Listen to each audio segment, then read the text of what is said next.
السلام علیکم ورحمۃ اللہ۔ جملہ حضور، ایک مسجد ہے ہمارے یہاں، اس مسجد کے نام پر چندہ کیا گیا اور تعمیری کام بھی شروع ہو گیا تھا، پر اس زمین کو لے کر کے جو ہے کیس درج کر دیا گیا ہے۔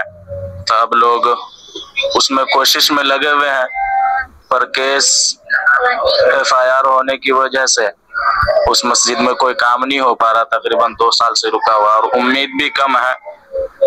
تو پوچھنا یہ ہے کہ اب وہ اس پیسے کو دوسری مسجد میں لگا سکتے ہیں یا نہیں، اس کے بارے میں رہنمائی فرمائیں۔ چونکہ اس مسجد کے نام پر چندہ کیا گیا، اب اس مسجد کا کام بند ہو چکا ہے اور کوئی امید نہیں ہے کب کام شروع ہونا ہو، 2 سال انتظار بھی کر لیا گیا، تو اب اس پیسے کو دوسری مسجد میں لگا سکتے یا نہیں، رہنمائی فرمائیں۔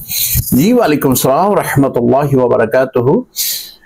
جس مسجد کے لیے آپ نے چندہ اکٹھا کیا ہے وہ اسی مسجد میں آپ لگائیں گے۔ ایسا نہیں ہوگا کہ ایک مسجد کے نام پہ آپ نے چندہ اکٹھا کیا ہے اب وہ کسی دوسری مسجد میں لگا دیں، ایسا نہیں ہے، بلکہ یہ وقف ہے۔ جس کے نام پہ آپ نے اکٹھا کیا ہے اسی پر آپ اسے صرف کریں گے۔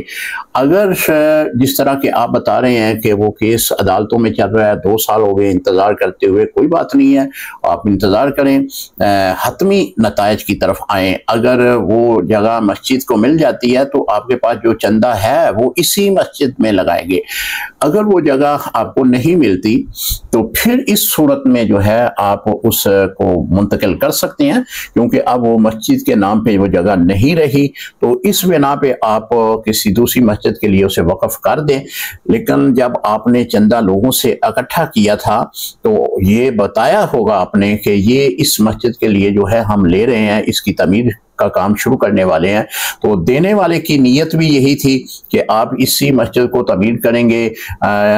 تو اب دینے والے کی بھی نیت یہی ہے، لینے والے کی بھی نیت یہی ہے، تو یہ وقف کا ہو جاتا ہے، یعنی اس نیت سے دینا کسی خاص مسجد کے لیے یہ وقف ہو جاتا ہے۔ اب وقف کا جو معاملہ ہے وہ کسی اور میں آپ نہیں دے سکتے، لہذا انتظار کیجئے گا، 1 سال 2 سال مزید انتظار کیجئے گا، اس کا فیصلہ آنے دیں، جب فیصلہ آ جائے تو اسی مسجد پہ خرچ کرنا ہوگا۔ السلام علیکم ورحمۃ اللہ وبرکاتہ۔